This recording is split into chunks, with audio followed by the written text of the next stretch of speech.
নমস্কার, আমি অভিজিৎ। বাউন্ডুলে অভিজিতে আপনাদের সকলকে স্বাগত জানাই। চলে এসেছি আজকে সম্পূর্ণ একটি নতুন ভিডিও নিয়ে আপনাদের সামনে।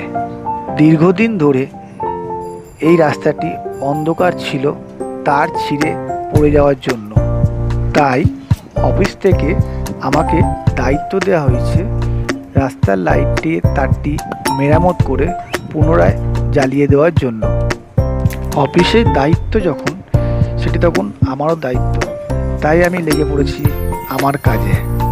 আমাদের ইলেকট্রিশিয়ানদের জীবন খুবই ঝুঁকিপূর্ণ, তবুও এই কাজে একটা আলাদাই আনন্দ আছে, যেটা আমরা আমাদের কাজের মাধ্যমে অনুভব করতে পারি। চলুন তবে কাজে মন দেওয়া যাক।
কাজটি সম্পূর্ণ করে আলোটি জ্বালিয়ে দেওয়া হলো। আমার ভিডিওটি ভালো লাগলে একটি লাইক করে দেবেন ও চ্যানেলটি সাবস্ক্রাইব